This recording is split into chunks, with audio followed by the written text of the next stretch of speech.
सूरज ने दिया अपने शुआओं को पैगाम। सूरज ने दिया अपना शुआओं को पैगाम। दुनिया ए अजीब चीज, कभी सुबह कभी शाम। दुनिया ए अजीब चीज, कभी सुबह कभी शाम। ओ दुनिया में हो दुनिया की तलबगार नहीं हो। ओ दुनिया में हो दुनिया की तलबगार नहीं हो। बाजार से गुजर हो खरीदार नहीं हो। बाजार से गुजर हो खरीदार नहीं हो।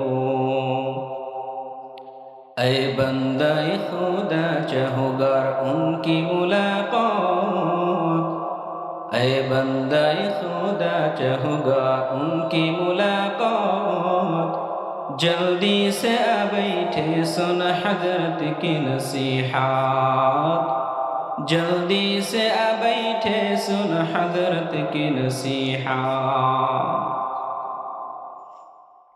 अल्हम्दुलिल्लाह, समस्त प्रशंसा সেই মহান রব্বুল আলামিনের দরবারে, যে মহান রব্বুল আলামিন দরগা ন্যাংরাপাড়া অধ্যকার আজকের মাহফিলের সম্মানিত সভাপতি সাহেব, আজকের প্রধান মেহমান হযরতুল আল্লাম মাওলানা মুস্তাফিজ রহমানী দামাত বারাকাতুহু,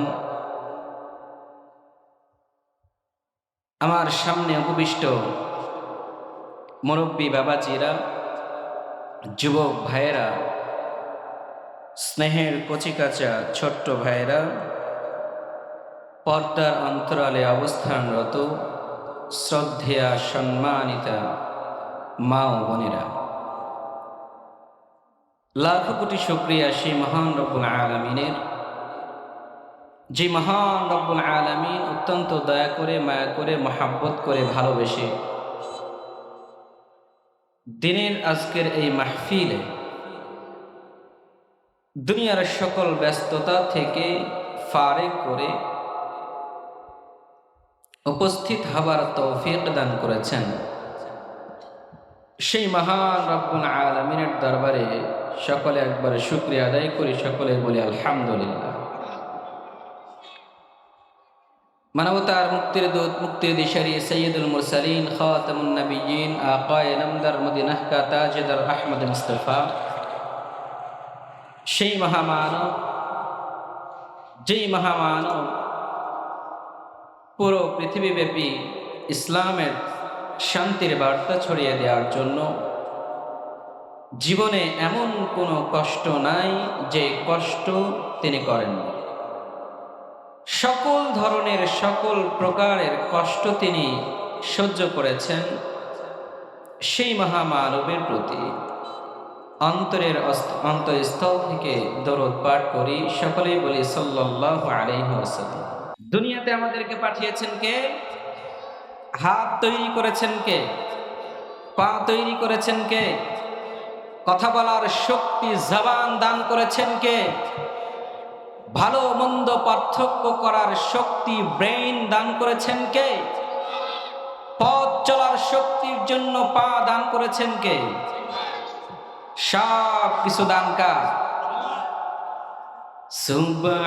সুবহানাল্লাহ ওয়ালহামদুলিল্লাহ, লা ইলাহা ইল্লাল্লাহ, সুবহানাল্লাহ ওয়ালহামদুলিল্লাহ, লা ইলাহা ইল্লাল্লাহ। তুমি বাঁচাও, তুমি মারো, অবিরত ক্ষমা করো। তুমি বাঁচাও, তুমি মারো, অবিরত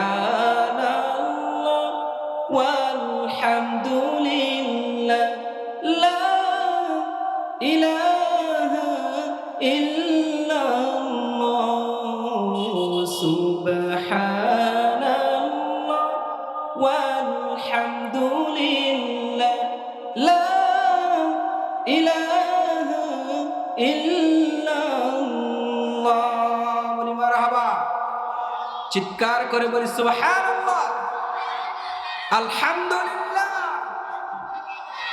আমাদের সব কিছু দান করেছেন কে? হায়াত দান করেছেন কে? মওত দান করেছেন একজন, তিনি কে?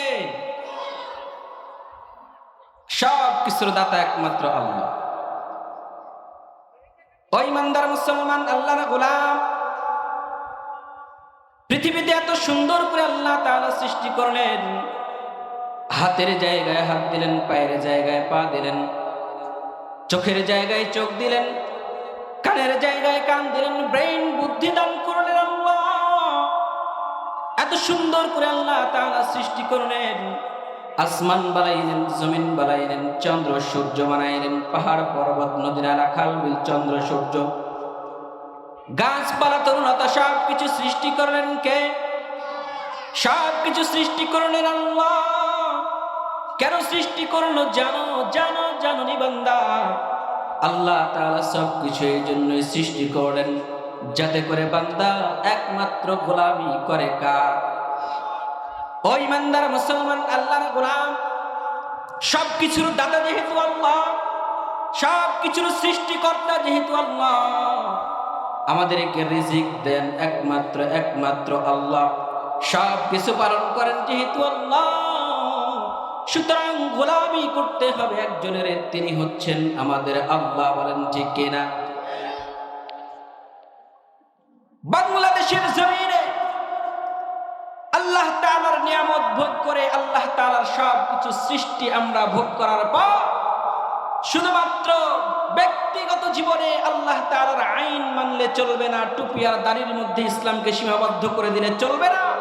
কাফের মুশরিকরা আমাদেরকে বড় ষড়যন্ত্রের মাধ্যমে আমাদের ইসলামকে সীমাবদ্ধ করে দিয়েছে মসজিদ আর মাদ্রাসার মধ্যে। বলেন ঠিক কিনা?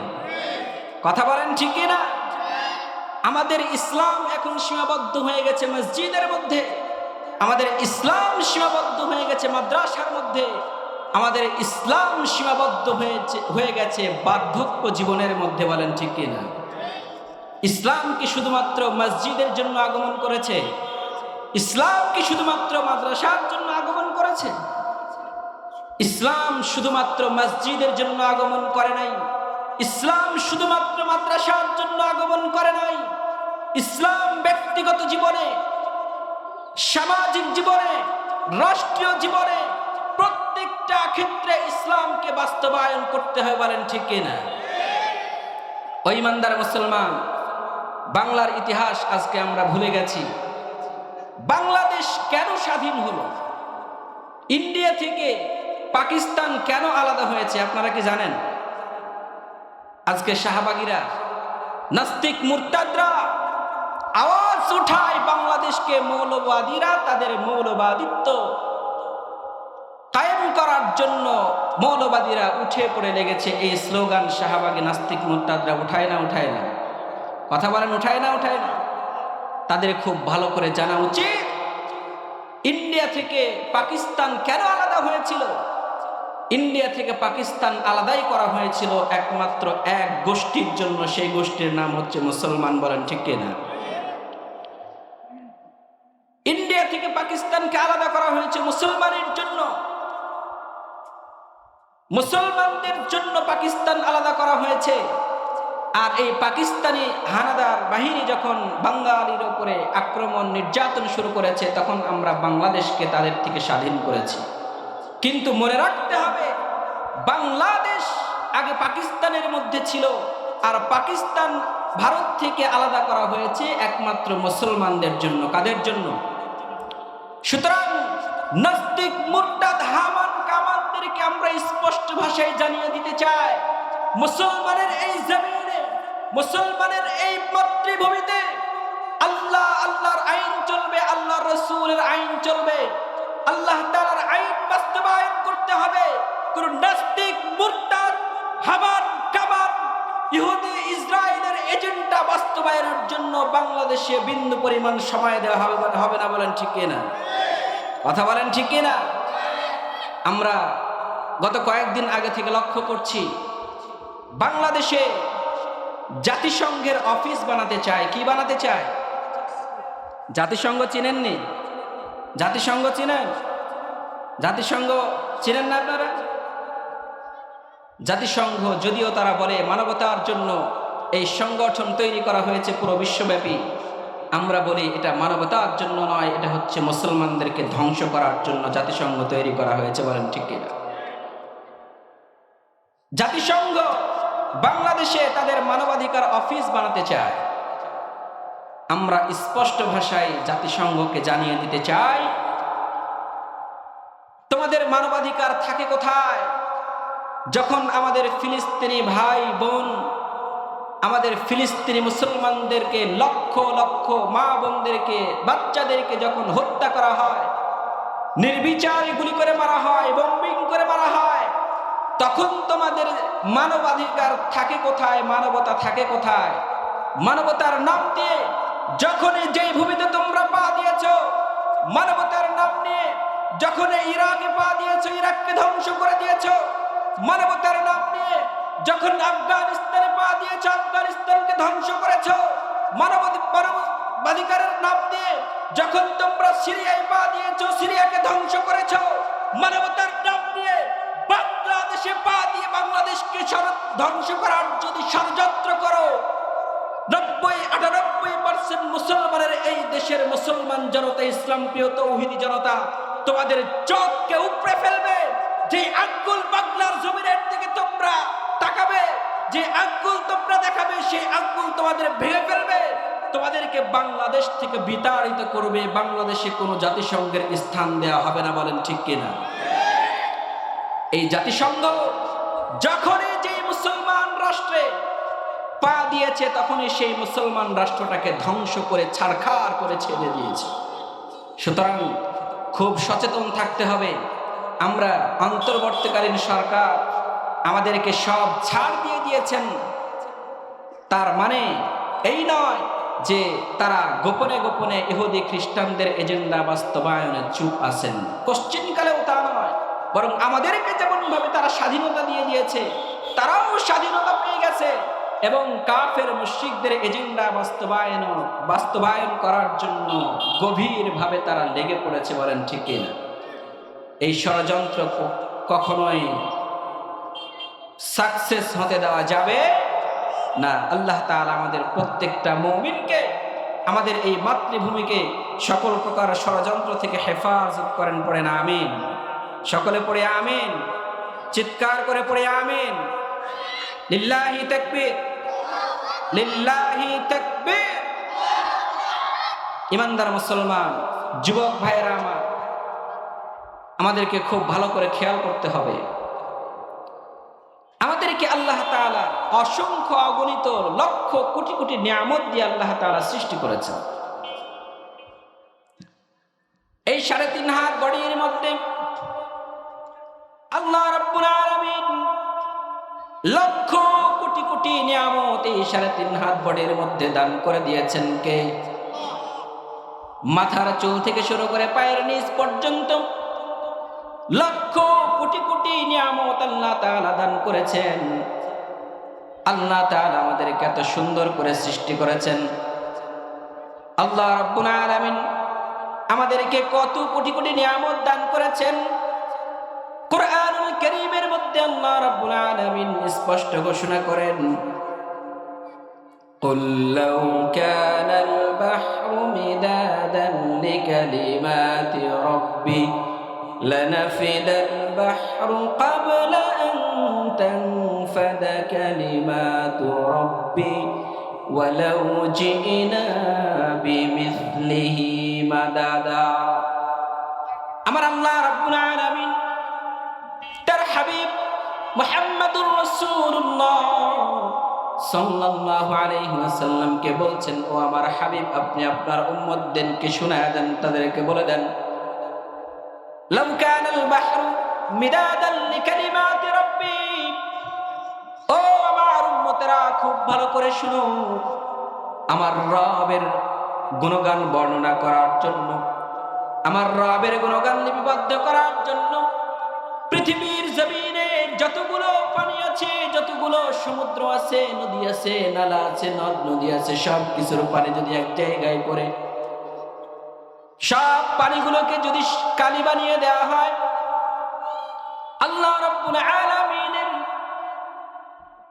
হামদ প্রশংসা বর্ণনা করার জন্য, লিপিবদ্ধ করার জন্য সকল পানিগুলোকে যদি কালি বানিয়ে দেওয়া হয়, আল্লাহ তাআলার হামদ আর সানা যদি লিপিবদ্ধ শুরু করা হয়, সকল পানিগুলো শেষ হয়ে যাবে, কালিগুলো শেষ হয়ে যাবে, এরকম আরো হাজার হাজার পানি তার মধ্যে দেওয়া হবে। কিন্তু আল্লাহ রাব্বুল আলামিনের প্রশংসা বিন্দু পরিমাণ করে শেষ করা যাবে না, বলেন ঠিক কিনা? সব কিছু সৃষ্টি করেছেন কে? ওই ইমানদার মুসলমান আল্লাহর গোলাম, আমাদেরকে এত সুন্দর করে সৃষ্টি করলেন আল্লাহ। এবং হযরতে আশরাফ আলী থানভী রাহমাতুল্লাহি আলাইহি একটি ঘটনা বর্ণনা করেন। তিনি চলে গেলেন দিল্লির এক মসজিদে, তিনি চলে গেলেন নামাজ আদায় করার জন্য। মুসাফির অবস্থায় নামাজ আদায়ের জন্য যখন দিল্লির মসজিদে গেলেন, নামাজ আদায় করলেন, পাশে দাঁড়িয়ে দেখেন একজন যুবক, 35 থেকে 40 বছর বয়স হবে এরকম একজন যুবক দাঁড়িয়ে দাঁড়িয়ে নামাজ আদায় করছেন। দাঁড়িয়েই তিনি নামাজ আদায় করতেছেন, কখনো রুকু করে না, সিজদাও করে না, কখনো সালাম দেয় না, কখনো বসে না, দাঁড়িয়েই নামাজ আদায় করছেন তো করছেন, দাঁড়িয়েই নামাজ আদায় করতেই আছেন, ইশারা করে করে নামাজ আদায় করছেন। আশরাফ আলী থানভী রাহমাতুল্লাহি আলাইহি কিতাবের মধ্যে লেখেন,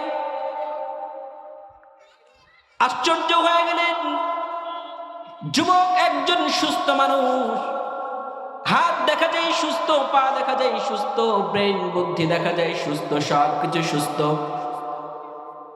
সবকিছু সুস্থ থাকা সত্ত্বেও এই যুবকটা কেন দাঁড়িয়ে দাঁড়িয়ে নামাজ আদায় করে? আশ্চর্য হয়ে গেলেন। নামাজ যখন যুবক শেষ করলো, সালাম ফিরিয়ে যখন নামাজ শেষ করে দিলেন, যুবককে ডেকে বললেন, যুবক, কি ব্যাপার যুবক ভাই?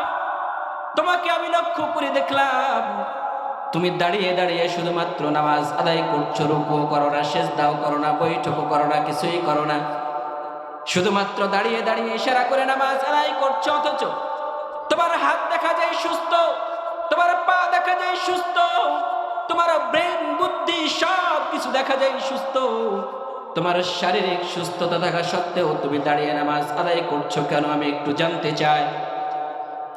যুবক দুই চোখের পানি ছেড়ে দিলে কান্না করলেন, দুই চোখের পানি ছেড়ে দিয়ে কেঁদে দিলেন। আর হযরত আশরাফ আলী থানভী রাহমাতুল্লাহি আলাইহি ডেকে বললেন, বাবারে, আমি শুধুমাত্র আজকের দিন দাঁড়িয়ে দাঁড়িয়ে নামাজ আদায় করছি তা নয়, বরং গত 25 বছর যাবৎ আমি সারাক্ষণ দাঁড়িয়ে থাকি। আমি খাই তখনও দাঁড়িয়ে থাকি, আমি যখন ঘুমাই তখনও দাঁড়ায় থাকি, আমি যখন বাথরুম করি তখনও দাঁড়ায় থাকি, আমি যখন পেশাব করি তখনও দাঁড়ায় থাকি, প্রত্যেকটা কাজের সময় আমি দাঁড়ায় থাকি। আজ থেকে 25 বছর যাবৎ আমার পিঠটাকে আমি বিছানার সঙ্গে কখনো ঠেকাতে পারি নাই, মেলাতে পারি নাই। আশরাফ আলী থানভী রাহমাতুল্লাহি আলাইহি আরো আশ্চর্য হয়ে গেলেন। যুবককে ডেকে বললেন, যুবক, কেন কেন কেন তুমি তোমার পিঠটাকে বিছানার সঙ্গে ঠেকাও না কেন? তুমি সারাক্ষণ দাঁড়িয়ে থাকো কেন? তুমি সারাক্ষণ দাঁড়িয়ে থাকো কেন? আমি একটু জানতে চাই। হযরত আশরাফ আলী থানভী রাহমাতুল্লাহি আলাইহি যুবক দুই চোখের পানি ছেড়ে দিয়ে কাঁদেন আর ডেকে বলেন, বাবারে, প্রত্যেকটা মানুষের পেটের মধ্যে আল্লাহ রাব্বুল আলামিন একটা টিউব দান করেছেন। কি দান করেছেন? ফুটবলের যেমন টিউব আছে, ফুটবলে পাম্প দিলে পাম্প ভিতরে যায়, কিন্তু পাম্পটা কিন্তু আগলে বের হয়ে আসে না। প্রত্যেকটা মানুষের পেটের মধ্যে আল্লাহ তাআলা একটা টিউব দান করেছেন, যে টিউবটা সুস্থ থাকার কারণে যে টিউবটা সতেজ থাকার কারণে ওই ব্যক্তি মানুষগুলো খাবার খায়, পেটের মধ্যে যায়, কিন্তু মানুষটাকে উল্টা করে ঝুলিয়ে রাখলেও আর খাবার কখনো নাক মুখ দিয়ে আসে না, বলেন ঠিক কিনা? যুবক দুই চোখের পানি ছেড়ে দিয়ে কান্না করেন আর ডেকে বলেন, বাবারে, আল্লাহ রাব্বুল আলামিন আমার এই পেটের ছোট্ট টিউব, মাত্র ছোট্ট একটা টিউব, খাদ্যনালীর মাথায় একটা ছোট্ট টিউব থাকে, এই টিউবটা আজ থেকে 30-25 বছর পূর্বে আল্লাহ রাব্বুল আলামিন আমার থেকে নিয়ামত, ছোট্ট একটা নিয়ামত কেড়ে নিয়েছেন। ছোট্ট একটা নিয়ামত আল্লাহ তাআলা আমার থেকে কেড়ে নেওয়ার কারণে আমার 25 বছর যাবৎ ঘুম নাই, আমার 25 বছর যাবৎ রুকু নাই, আমার 25 বছর যাবৎ সিজদা নাই, আমার 25 বছর যাবৎ বসা নাই, 25 বছর যাবৎ আমি দাঁড়ায়া দাঁড়ায়া দাঁড়ায়া দাঁড়ায়া আমার জীবনটাকে পার করতেছি রে বাবা। আল্লাহ তাআলার কাছে দোয়া করি, আল্লাহ তাআলা আমাকে একটু সুস্থ বানান। আশরাফ আলী থানভী রাহমাতুল্লাহি আলাইহি তার এই কথা শুনে কেঁদে দিলেন, হাউমাউ করে কান্না করে যুবককে বুকের সঙ্গে জড়া ধরলেন আর ডেকে বললেন, ওরে যুবক, তোমার মতো কত কোটি কোটি নিয়ামত আল্লাহ তাআলা আমাদেরকে দান করেছেন। আমাদেরকে হাত দান করেছেন সুস্থ, চোখ দান করেছেন সুস্থ, ব্রেন বুদ্ধি দান করেছেন সুস্থ, আমাদের পেটের টিউবটা দান করেছেন সুস্থ। কোটি কোটি কোটি কোটি নিয়ামত আল্লাহ তাআলার ভোগ করার পরেও আমরা আল্লাহ তাআলার শুকরিয়া আদায় করতে জানি না, শুকরিয়া আদায় করতে জানি না। ও যুবক, আমি তোমার জন্য দোয়া করি, আল্লাহ রাব্বুল আলামিন যেন তোমাকে আল্লাহ তাআলার কুদরতি কদমে সিজদা দেওয়ার তৌফিক দেন। আল্লাহ তাআলার কাছে দোয়া করেছেন তো আল্লাহ রাব্বুল আলামিন তাকে সুস্থতা দান করে দিয়েছেন, বলেন সুবহানাল্লাহ। ও ইমানদার মুসলমান, আল্লাহর গোলাম, মাথার চুল থেকে শুরু করে পায়ের নিচ পর্যন্ত এত কোটি কোটি নিয়ামত দান করলেন কে? আমাদের এই পেটের টিউবটাকে সুস্থ রেখেছেন কে? আমাদের ব্রেন বুদ্ধিটাকে সুস্থ রেখে এত সম্মান দান করেছেন কে? ওই আল্লাহ তাআলা যদি চাইতেন আমাদের ব্রেনটাকে সামান্য কয়েকটা তার এদিক সেদিক করে দিয়ে, কয়েকটা তার কেটে দিয়ে, কয়েকটা তার এদিক সেই দিক করে দিয়ে আমাদের মতো সুস্থ মানুষগুলোকে আল্লাহ রাব্বুল আলামিন পাগল বানাইয়া রাস্তায় ছেড়ে দিতে পারতেন না? পারতেন না? কথা বলেন, পারতেন না? পারতেন না? আমার মতো কত যুবক, ও ইমানদার মুসলমান, ও যুবক ভাই, খুব ভালো করে খেয়াল করতে হবে, আমাদের সুস্থতা দান করেছেন একমাত্র আল্লাহ। যদি আল্লাহ তাআলা না চাইতেন, আমাদের চক্ষুটাকে তিনি উঠিয়ে নিতেন, কোনো কিছুই করার ছিল না। আমাদের যদি ব্রেন বুদ্ধি উঠিয়ে নিয়ে পাগল বানায়া দিতেন, কোনো কিছুই করার ছিল না। আমাদের সুস্থতা না দিয়ে যদি অসুস্থ বানিয়ে আমাদেরকে বিছানার মধ্যে ফেলে রাখতেন, আল্লাহ তাআলার সঙ্গে জিহাদ যুদ্ধ করার মতো কোনো সুযোগ আমাদের ছিল না, ইতিরাজ করার মতো কোনো সুযোগ আমাদের ছিল না, প্রশ্ন উঠানোর মতো সুযোগ আমাদের ছিল না। কিন্তু সেই আল্লাহ আমাকে আপনাকে সুস্থতার নিয়ামত দান করলেন। ও ইমানদার মুসলমান, চিন্তা করতে হবে, ভাবতে হবে, ফিকির করতে হবে, যে আল্লাহ সুস্থতার নিয়ামত দিলেন, সেই আল্লাহর গোলামি করতে হবে, পৃথিবীর গোলামি করা যাবে না, বলেন ঠিক কিনা? গোলামি করতে হবে কার? কথা বলেন, কার? নাকি নেতা, এমপি, মন্ত্রী, নেতাদের গোলামি করতে হবে নাকি আল্লাহ? কথা বলেন, কার? এমন নেতার গোলামি করো যে নেতা তোমাকে একা দেশের মধ্যে ফেলে রেখে লাঞ্চ বাদ দিয়ে উড়োজাহাজে করে টুস করে উড়ে গিয়ে তার আপন স্থানে চলে গেছে, তোমাকে মানুষের মুখে ছেড়ে দিয়ে গেছে, বলেন ঠিক কিনা? কোন নেতার জন্য তোমার এত ভালোবাসা? কোন নেতার জন্য তোমার এত প্রেম? ও ইমানদার মুসলমান, খুব ভালো করে মনে রাখতে হবে। মাঝে মাঝে বলি, বাংলাদেশের রাজনীতি আর রাজনীতিবিদদের অবস্থা হচ্ছে, সিন্নি তৈরি করে না, সিন্নি বানায় না, বানায় না, সিন্নির যে হালুয়া রান্না করে, একটা জিনিস খেয়াল করে দেখবেন, সিন্নির যে হালুয়া রান্না করে না, হালুয়াতে যে কাঠিটা ব্যবহার করা হয়, একটা লাকড়ি ব্যবহার করা হয় না, হয় না? দেখবেন সারাক্ষণ লাড়তে থাকে। কি করতে থাকে? সারাক্ষণ নাড়াচাড়া করতেই থাকে করতেই থাকে করতেই থাকে। কারণ সারাক্ষণ যদি নাড়াচাড়া করতে না থাকে তাহলে নিচে কি হয়ে যাবে? লেগে যাবে না যাবে না? এই চাপায়ের মানুষ লাগবে না লাগবে না? লেগে যাবে। যাতে করে লাগা না যায় এজন্য সারাক্ষণ এই কাঠিটা দিয়ে কি করতে থাকে? লাড়তেই থাকে। ও ইমানদার মুসলমান, সারাক্ষণ কাঠি দিয়ে লাড়তেই থাকে লাড়তেই থাকে, লাড়তে লাড়তে লাড়তে লাড়তে কাঠির মাথায় কালো কালো কিছু অংশ দেখা যায়, যায় না যায় না?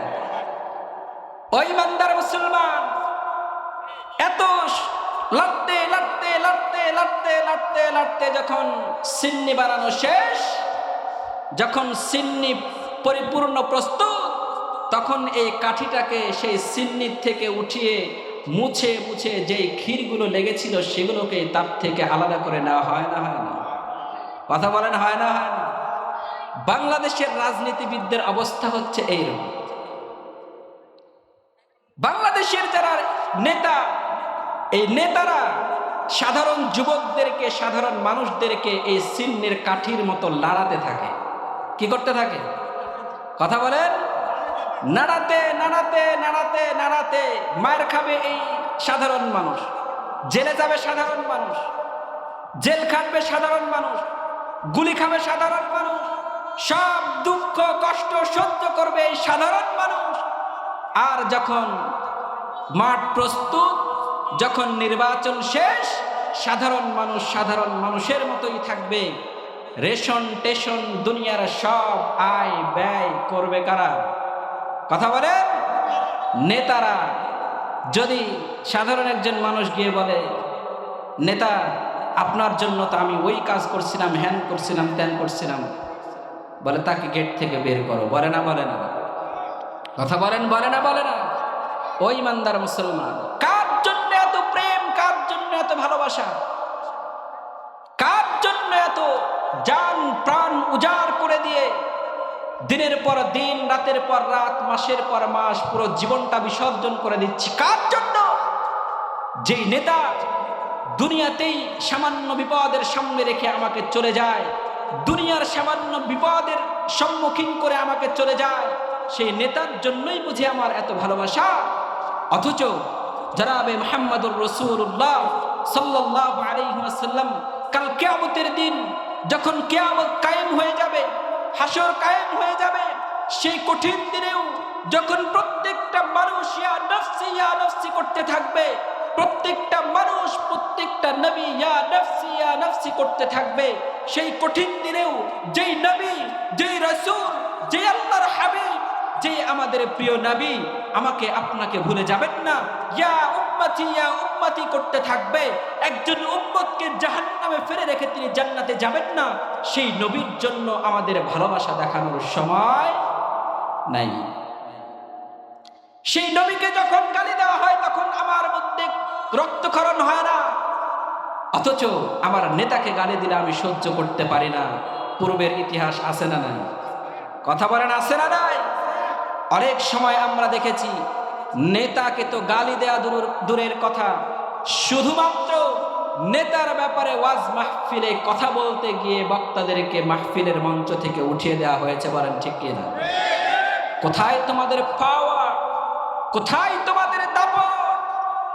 আল্লাহ আল্লাহ রসুলের সঙ্গে দুশ্মনী করে পৃথিবীর জমিনে, পৃথিবীর শুরু লগ্ন থেকে এখন পর্যন্ত কেউ টিকতে পারে নাই। পৃথিবীর শুরু লগ্ন থেকে এই পর্যন্ত যারাই আল্লাহ আল্লাহ রসুলের বিরোধিতা করেছে তারাই ধ্বংস হয়ে গেছে। যারাই আল্লাহ আল্লাহ রসুলের বিপক্ষে অবস্থান করেছে তারাই ধ্বংস হয়ে গেছে। আল্লাহ আল্লাহর রসুল, আল্লাহর দ্বীন আপন অবস্থায় ঠিক থেকেছে। বলেন ঠিক কিনা? কথা বলেন ঠিক কিনা? এই জন্য ভাইয়েরা আমার, আমাদেরকে ভালোবাসতে হবে একজনকে। তিনি কে? কথা বলেন কে? একমাত্র আল্লাহকে ভালোবাসতে হবে। পারা যাবে তো ইনশাআল্লাহ? আমরা যদি আল্লাহকে পেয়ে যাই তাহলে মনে রাখতে হবে আমরা পৃথিবীর সব কিছু পেয়ে যাবো। বলেন সুবহানাল্লাহ। শাহে দৌলা, দিল্লির একজন বুজুর্গ, ঘটনা শোনাবো একটা। শাহিদৌলা দিল্লির একজন বড় বুজুর্গ, দিল্লির নদীর বাঁধ ভেঙে যাচ্ছে। যখন বাঁধ ভাঙ্গন শুরু হয়েছে, তো তখন দিল্লির মানুষরা চিন্তা করলো, বাঁধ তো আমরা ভাঙ্গন থামাতে পারছি না, বাঁধ ভাঙ্গন যদি থামাতেই হয় তাহলে বর্তমানের সবচেয়ে বড় বুজুর্গ শাহেদৌলাকে এখানে নিয়ে আসতে হবে। শাহেদৌলাকে এখানে নিয়ে এসে যদি আল্লাহর কাছে দোয়া করা হয়, তাহলে আল্লাহ তাআলা এই বাঁধ ভাঙ্গন থামিয়ে দিবেন। আমরা শহরের মানুষ বেঁচে যাব, পুরো দিল্লি শহরটা বেঁচে যাবে। বলেন সুবহানাল্লাহ। আমরা বিপদে পড়লে হুজুরদের শরণাপন্ন হয় না? হুজুরদের কাছে যায় না? হুজুরদের কাছে গিয়ে তখন দোয়া চায় যখন আমরা বিপদে পড়ি। দিল্লির মানুষ বিপদে পড়েছেন, নদী ভাঙতে ভাঙতে দিল্লির শহরের মধ্যে ঢুকে যাবে এমন একটা অবস্থা যখন সৃষ্টি হয়েছে, দিল্লির মানুষ চিন্তা করলো, নদী ভাঙ্গন যদি থামাতে হয় তাহলে চলে যেতে হবে শাহিদৌলার কাছে।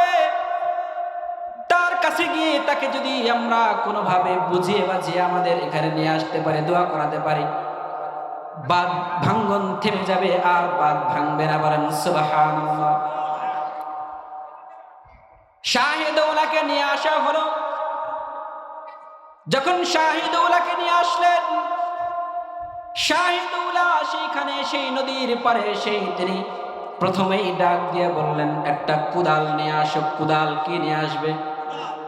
কুদাল আমরা কি জন্য ব্যবহার করি?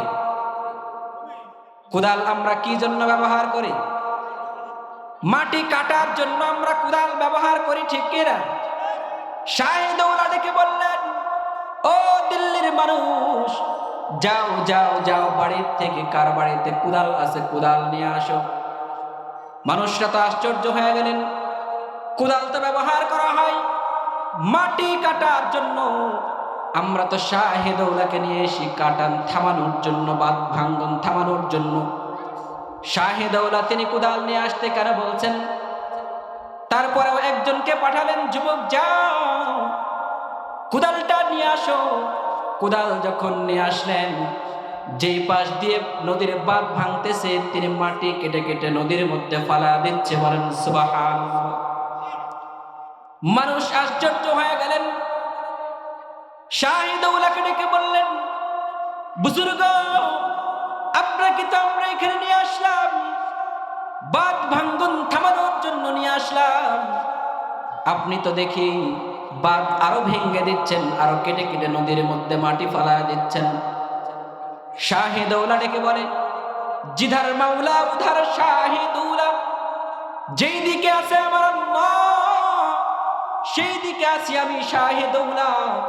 আমার আল্লাহ তাআলা যখন চাচ্ছেন নদীর বাঁধ ভাঙবেন, আমি শাহিদৌলা আমার কি ক্ষমতা আছে যে আমি আল্লাহর সঙ্গে যুদ্ধ ঘোষণা করে আল্লাহর বাঁধ ভাঙ্গনকে আমি থামিয়ে দেব? কোশ্চিন কালেও আল্লাহর বিপক্ষে আমি যাইতে পারি না। আল্লাহ যেহেতু বাঁধ ভাঙতেছেন, আমিও আল্লাহর সঙ্গে একত্রতা প্রকাশ করলাম, আর এই যে নদীর মাটি কেটে কেটে আমি নদীর মধ্যে ফালা দিলাম। বলেন সুবহানাল্লাহ।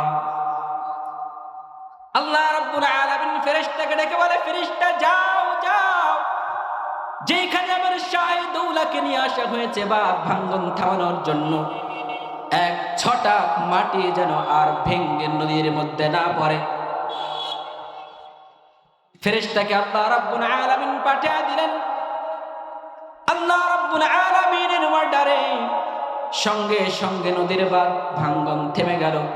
আল্লাহ রাব্বুল আলামিনের বুজুর্গের পায়ের পদলতের কারণে আল্লাহ রাব্বুল আলামিন সঙ্গে সঙ্গে সেই নদীর বাঁধ ভাঙ্গনকে থামিয়ে দিয়েছেন। বলেন সুবহানাল্লাহ। জিনার মাওলা উধার শাহিদৌলা, যেই দিকে থাকবে আমার আল্লাহ সেই দিকে থাকবো আমি, যেই দিকে থাকবে আমার রব সেই দিকে থাকবো আমি। যেই দলকে পছন্দ করবে আমার রব সেই দলের সঙ্গে আমি থাকবো। নাস্তিক মুরতাদ হামান কামানদের দলের সঙ্গে থাকতে পারি না। বলেন ঠিক কিনা? ও ইমানদার মুসলমান, আল্লাহর গোলাম, আল্লাহকে পাইতে হবে। আল্লাহকে কোনো ব্যক্তি যদি পেয়ে যায়, পৃথিবীর সব কিছু পেয়ে যাবে, পৃথিবীর সব কিছু পেয়ে যাবে। আর আমি সব কিছু পাইলাম, বাড়ি পাইলাম, গাড়ি পাইলাম, ধন দৌলত সব কিছু পাইলাম, সুন্দরী নারী পাওয়া গেলাম, পৃথিবীর সব কিছু পাইলাম, এলাকার মেম্বার মুরব্বী হয়ে গেলাম, আমি মন্ত্রী ম্যাজিস্ট্রেট হয়ে গেলাম, আমি ডক্টর হয়ে গেলাম, বড় বড় সার্টিফিকেটের মালিক হয়ে গেলাম, পৃথিবীর সব কিছু পাইলাম, কিন্তু আমি যদি আল্লাহ তাআলাকে না পাই, ওই ইমানদার মুসলমান এই সব কিছু পাওয়ার মধ্যে বিন্দু পরিমাণ সফলতা নাই। বলেন ঠিক কিনা? পাইতে হবে একজনকে, তিনি কে? কারণ তিনি হচ্ছেন সব কিছুর মালিক। তিনি কি? ছোট্ট একটা ঘটনা শোনাই। বাদশাহ হারুন আর রশিদ, বাদশাহ হারুন আর রশিদ নাম শুনছেন নি? বাদশাহ হারুন আর রশিদ, সে একটা কালো কুশ্রী মেয়েকে খুব ভালোবাসে। তালিউবি কিতাবের মধ্যে ঘটনাটি বর্ণনা করা হয়েছে। ছোট্ট ঘটনা, সংক্ষিপ্ত আকারে বলছি। কালো কুশ্রী একটি মেয়েকে, একটি নারীকে খুব ভালোবাসে। আমাদের এলাকার মধ্যে ভালোবাসার মানুষ আছে না নাই? এই যুবকরা আছে না নাই? কিরে যুবকরা আওয়াজ করে না, আছে না নাই? ওই ইমানদার মুসলমান বাদশাহ হারুন আর রশিদ, তার রাজ দরবারে অনেক সুন্দরী মেয়ে রয়েছে, সুন্দরী বাদী আছে, কিন্তু এত সুন্দরী সুন্দরী বাদীদেরকে রেখে একটা কুশ্রী কালো মেয়েকে নিজের জানের চাইতে বেশি ভালোবাসে। বলেন সুবহানাল্লাহ। এই কালো কুশ্রী মেয়েকে ভালোবাসা দেখে অন্যান্য সুন্দরী সুন্দরী বাদীদের হিংসা হয়। তারা কানাঘুষা করতে থাকে একে অপরের মধ্যে। কি ব্যাপার, বাদশা কি পাগল হয়ে গেছে নাকি? এই কুশ্রী, আমরা এত সুন্দরী সুন্দরী নারী থাকতে বাদশাহ এত কুশ্রী একটা নারীকে কেন ভালোবাসে? বাদশাহ হারুন আর রশিদের কানে খবর পৌঁছে গেল, বাদশাহ কুশ্রী বাদীর প্রতি আপনার ভালোবাসা দেখে অন্যান্য সুন্দরী বাদীরাতে একে অপরের মধ্যে কানাঘুষা শুরু করছে, একে অপরের মধ্যে কথাবার্তা শুরু করেছে। ও বাদশাহ, কি করা যায়? বাদশাহ হারুন আর রশিদ তিনি সকল মন্ত্রীদেরকে অর্ডার করলেন, মন্ত্রীরা যাও যাও যাও, খোলা ময়দানের মধ্যে সকল মন্ত্রী ম্যাজিস্ট্রেট সকল মন্ত্রীদেরকে নিয়ে, সকল বাদীদেরকে নিয়ে, প্রত্যেকটা রাজপ্রাসাদের ব্যক্তিদেরকে নিয়ে একটা আয়োজন করো, সভার আয়োজন করো। সভার আয়োজন করা হলো। বাদশাহ হারুন আর রশিদ চলে আসলেন বক্তব্য দেওয়ার জন্য। রাজ সিংহাসনে তিনি বসলেন। বসার পর সঙ্গে সঙ্গে সকল ব্যক্তিদেরকে লক্ষ্য করে বললেন, ও আমার রাজপ্রাসাদের ব্যক্তিবর্গরা, তোমাদের জন্য আমার রাজপ্রাসাদের প্রত্যেকটা অলংকারের আমি তোমাদেরকে মালিক বানায় দিলাম। পুরো রাজপ্রাসাদ তোমাদের জন্য আমি 5 মিনিটের জন্য ছেড়ে দিলাম। এই 5 মিনিটের মধ্যে যে যেই জিনিস ধরতে পারবে, ধরার সঙ্গে সঙ্গে সে সেই জিনিসটার মালিক হয়ে যায়। বলেন সুবহানাল্লাহ। বাদশাহ হারুন আর রশিদ অর্ডার দিতে দেরি হয়েছে। অন্যান্য সকল বাদীরা, সকল মন্ত্রীরা, রাজপ্রাসাদের ব্যক্তিরা রাজপ্রাসাদের সকল দামি দামি জিনিসগুলো ধরা শুরু করেছে। প্রত্যেকটা জিনিস তারা নেওয়া শুরু করেছে। সব কিছু যখন নেওয়া শেষ, সকল বাদীদেরকে আবার একত্রিত করলেন, সকল মন্ত্রীদেরকে আবার একত্রিত করলেন। এবার ওই কুশ্রী মহিলাকে দেখা যায়, কুশ্রী নারীকে দেখা যায়, তিনি বাড়ি গাড়ির পিছনে ছুটেন নাই, স্বর্ণ অলংকারের পিছনে ছুটেন নাই। বাদশা যখন অর্ডার করেছে যে যেটা নিবে সঙ্গে সঙ্গে সেটার মালিক হয়ে যাবে, ওই কুশ্রী নারী সব কিছু বাদ দিয়ে বাদশার পাশে এসে বাদশার মাথার উপরে হাতটা রেখে দিয়েছেন। বলেন সুবহানাল্লাহ। কুশ্রী বাদীকে ডাক দিয়ে বলা হলো, ও বাদী, সব কিছু নেওয়ার জন্য সুযোগ দিয়ে দিলাম, দামি দামি জিনিস নেওয়ার জন্য যখন আমি সুযোগ দিয়ে দিলাম, এত সময়ের মধ্যে কোনো দামি জিনিস তুমি গ্রহণ করলা না। কি ব্যাপার? স্বর্ণালংকার ছিল, সেগুলো নিয়ে নিতে পারতাম। রাজপ্রাসাদে অনেক দামি দামি জিনিস ছিল, সেগুলো তো তুমি নিয়ে নিতে পারতা। সব কিছু বাদ দিয়ে তুমি আমার পাশে এসে আমার মাথায় হাত রেখে দাঁড়িয়ে আছো কেন? আমি একটু জানতে চাই। কুশ্রী বাদী কত সুন্দর উত্তর দিতেছেন, খুব ভালো করে খেয়াল করতে শুনতে হবে মুসলমান ভাইয়েরা আমার। কুশ্রীবাদী বাদশাহ হারুন আর রশিদকে ডেকে বলেন, বাদশাহ আপনি তো অর্ডার দিয়েছেন 5 মিনিটের মধ্যে যে যে জিনিস ধরতে পারবে সেটার মালিক হয়ে যাবে। আপনি তো হচ্ছেন পুরো রাজত্বের মালিক, আপনি পুরো বাদশাহের মালিক হচ্ছেন আপনি হারুন আর রশিদ। আপনার রাজত্বের সব কিছুর তারা একক একক জিনিসের মালিক হয়েছে, কিন্তু আমি কুশ্রীবাদী আপনার মাথায় হাত দিয়ে আপনাকে ধরে আমি স্বয়ং আপনার মালিক হয়ে গেছি। বলেন সুবহানাল্লাহ। আমি তো আপনার মালিক হয়ে গেছি, এখন পুরো রাজত্বের মালিক যেহেতু আপনি আর আপনার মালিক হলাম আমি, সুতরাং পৃথিবীর সব কিছুর মালিক হলাম এখন আমি। ও ইমানদার মুসলমান, খুব ভালো করে বুঝার বিষয়, পৃথিবীর সব কিছুর মালিক কে? কথা বলেন কে? সব কিছুর মালিক হচ্ছেন আল্লাহ। সেই আল্লাহকে যদি আমরা পেয়ে যাই, পৃথিবীর সব কিছু পেয়ে যাবো, পৃথিবীর সব কিছু পেয়ে যাবো। বলেন ঠিক কিনা? এই জন্য ভাইরা, ওই আল্লাহ তাআলার গোলামি করার দরকার আছে না নাই? আল্লাহকে পাওয়ার দরকার আছে না নাই? আল্লাহকে যদি পাইতে হয় তাহলে গোলামি করতে হবে কার? কথা বলেন কার? গোলামি করতে হবে আল্লাহর। 5 ওয়াক্ত নামাজ পড়তে হবে, রমজান মাসে রোজা রাখতে হবে, আল্লাহ তাআলার জিকির আজকার করতে হবে, আল্লাহ তাআলাকে বেশি বেশি স্মরণ করতে হবে, বেশি বেশি দান খয়রাত করতে হবে। আল্লাহ তাআলাকে পাওয়ার জন্য আল্লাহ তাআলার সকল আহকাম পালন করতে হবে। পারা যাবে তো ইনশাআল্লাহ? আমরা আল্লাহকে চাই, কিন্তু আল্লাহর আদেশ যদি মানতে না চায় তাহলে আল্লাহকে পাওয়া যাবে? পাওয়া যাবে নাকি? আল্লাহকে যদি পাইতে হয় তাহলে আল্লাহর সকল আদেশগুলো পালন করতে হবে। বলেন ঠিক কিনা? পারা যাবে তো ইনশাআল্লাহ? আল্লাহ তাআলা আমাদের প্রত্যেককে আল্লাহ তাআলাকে পাওয়ার জন্য যত কাজ করা প্রয়োজন, আল্লাহর যত আহকাম পালন করা প্রয়োজন, প্রত্যেকটা আহকাম পালন করার তৌফিক দান করেন পড়ে আমিন। আমাদের প্রত্যেকটা যুবককে মোবাইলের গজব থেকে হেফাজত করে মোবাইলের গোলামি ছেড়ে আল্লাহ তাআলার গোলামি ধরার তৌফিক দান করেন। ও যুবক ভাই, রাত্রি জেগে জেগে মোবাইলের সময়টা না কাটিয়ে 5 মিনিট যদি আল্লাহর জিকির করা হয়, এই 5 মিনিটের মধ্যে বরকত দান করবেন কে? হায়াতের মধ্যে বরকত দান করবেন কে?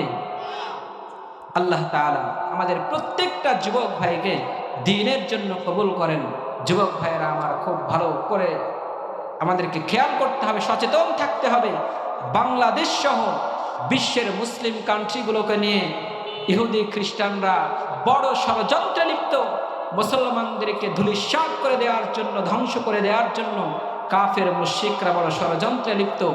আমরা প্রত্যেকটা যুবক সচেতন থাকব, কোন প্রকারের বাতিলের সঙ্গে আমরা আপোষ করব না, বাতিলকে প্রশ্রয় দিব না, এবং আমাদের আশপাশে কোন প্রকার কাদিয়ানি ফিতনা, কোন প্রকার বাতিল দলের কোন ফিতনা, হিজবুত তাওহীদের ফিতনা আমাদেরকে যদি গ্রাস করার চেষ্টা করে, আমরা কঠোর হস্তে সেগুলোর প্রতিবাদ করব ইনশাআল্লাহ। আল্লাহ তাআলা আমাদের প্রত্যেকটা যুবককে তাওহীদের উপরে, আল্লাহ তাআলার একত্ববাদের উপরে, রাসূলের সুন্নাহর উপরে অটল অবিচল থাকার তৌফিক দান করেন। সকলে পড়ে আমিন।